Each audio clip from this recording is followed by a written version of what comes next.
against demolitions and evictions that were beginning in Mavoko, we had some illusion that there was still existed some humanity, some basic respect for the law and human rights in the Kenya Kwanza regime. We were holding on to the promise Mr. William Ruto made during the campaigns that the forceful evictions and demolition of dwellings would be a thing of the past. It is a fact that in July 2022, during the launch of the Kenya Kwanza Manifesto, Ruto promised that he would put to an end the culture of illegal evictions of people and property demolition if elected president. He went on to promise that where necessary, affected people would be provided with enough notice and compensation promptly paid. Well, it is October 2023, and a human tragedy is unfolding before the eyes of Kenyans under Ruto's watch and his loud silence, in fact, order. What has gone on here in Mavoko these past few days is not just inhumane, it is also ungodly. What is going on here is forced eviction, the exact crime Ruto promised to bring to an end in July last year. It's a gross violation of human rights, the right to adequate housing at a time the administration purports to be working to ensure that everyone has shelter. What's going on here indicates a systematic disregard of recognized human rights standards on the part of the state. The affected families, some among the poorest of the poor, and their upcoming middle class, have not only witnessed lifelong savings demolished and crushed to ashes, they have been left to fend for themselves on the streets without basic shelter. Children who are learning in some of the schools here have seen their classrooms flattened into open fields, the upcoming exams notwithstanding. A regime whose top leadership never missed an opportunity to show that they are deputies of Christ is presiding over the demolition of houses of worship. The evictions have taken place just as the rains are beginning to set in. They are taking place in bad weather without any compensation, alternative accommodation, or access to safe and secure food, safe drinking water and sanitation, and medical services. The evictions have been accompanied by the excessive use of force by the police and local authorities. They have been intended to inflict inhuman pain and damage, and you can see my back. There are reports of injuries and theft of property belonging to the people whose suffering and loss is already too grim. There was definitely no or inadequate prior eviction notice. Kenyans in 2009 evictions and resettlement guidelines require notice to be written or published in the official government gazette 90 days ahead of time. Yet, within minutes of a court ruling, people have lost their homes and their livelihoods. People have been left homeless and destitute, without means of earning a livelihood and with no effective access to legal or other remedies. Nobody gave these people a chance to pursue further legal redress. Someone who seemed to have known how the court was going to rule stood ready to swing into action and inflict maximum pain on residents immediately the ruling was made.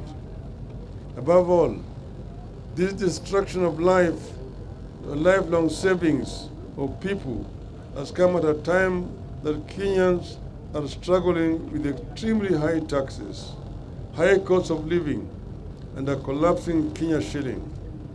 Without compensation, those who have lost homes will certainly never be able to rebuild. People have suffered here because of failure of the state to control speculation in land, housing, and property. One thing that's being used against the opposition to the demolitions is that East African Portland Cement owns the land and the titles were fraudulent. We therefore demand investigations and accountability of everyone, private and public, involved in this. But secondly, know that know that Portland is majority owned by the government. The demolitions, are they necessary?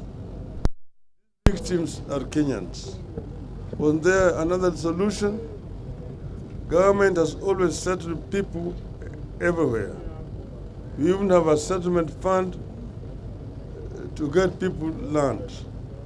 We had the case of Waitiki land in Likoni, which was resolved by the settlement fund to pay the owner and the unsettled squatters, and that was a private land.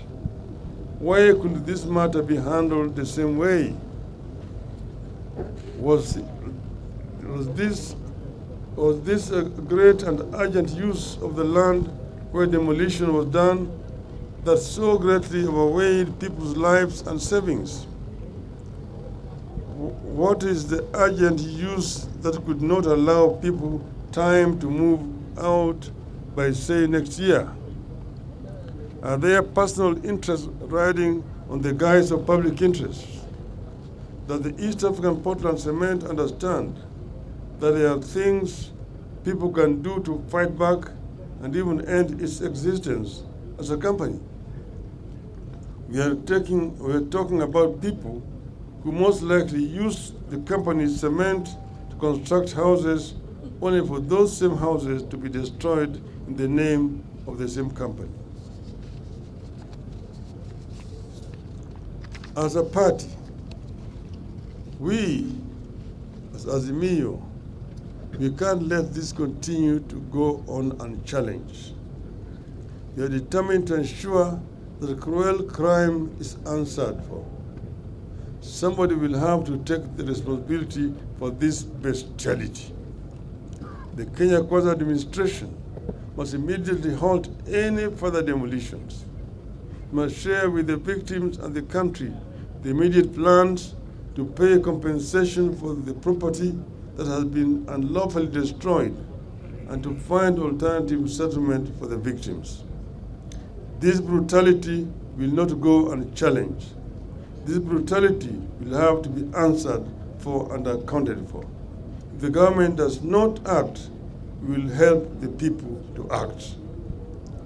Azimio. Thank you. Tumeona tumekuja hapa kama wana Kenya na tena kama viongozi wa Azimio la Umoja One Kenya Coalition. Tumeona kwa runinga yale ambayo yalikuwa yanafanyika hapa. Wengine wetu wakiongozwa na kiongozi wetu hapa Mheshimiwa Kalonzo Musyoka walikuja hapa wakati mambo ilianza hapa. Walikuja pamoja na gavana wa Vinya wa hapa kaunti ya Machakos. Wakajaribu kushawishi watu ili wawe na moyo ya utu, wawache kuharibu mali ya watu ambao wanakaa hapa. Lakini yale yote ambayo waliyasema iliingia kwenye sikio ya fisi. Hakuna chochote, jamaa wameendelea kufanya kazi yao ya kubomoa. Mahakama ilitoa uamuzi siku ya Ijumaa. Na siku hiyo ya Ijumaa watu tayari walianza kufanya kubomoa manyumba hapo. Nani alijua ati uamuzi itakuwa namna gani? walikuwa wameshajua tayari uamuzi itatoka vile ilitoka. Hii yenyewe inaonyesha kwamba mahakama zetu imeshikwa teke. Nilisema juzi ati mahakama na bunge letu wa kitaifa wameshikwa teke, mateke, wamefinya makende.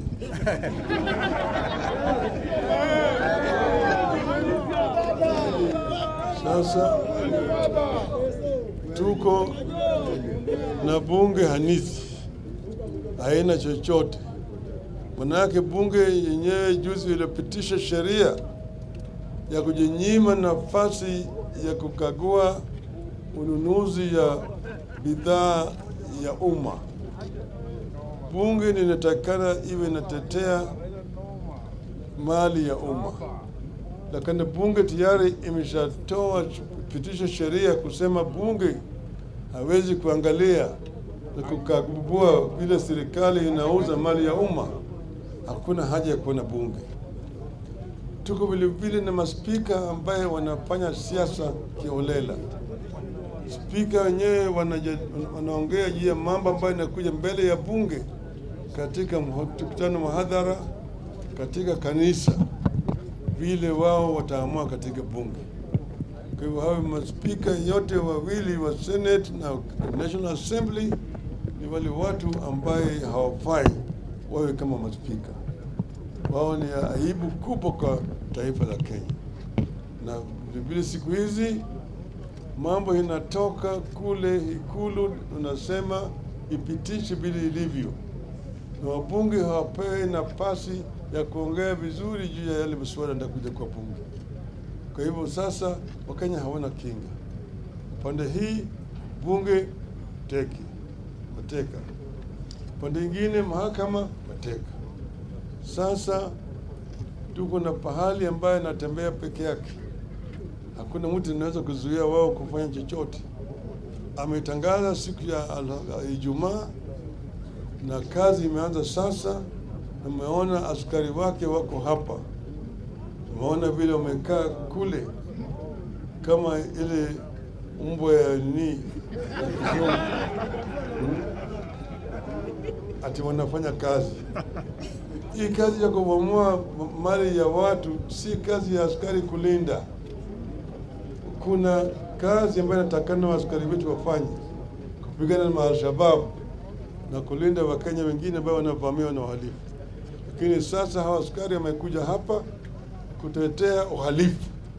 Yale ambayo yanafanyika hapa ni uhalifu, ni unyama, ni aibu katika taifa letu la Kenya. Tunalaani vikali kama wanazimio. Asanteni sana.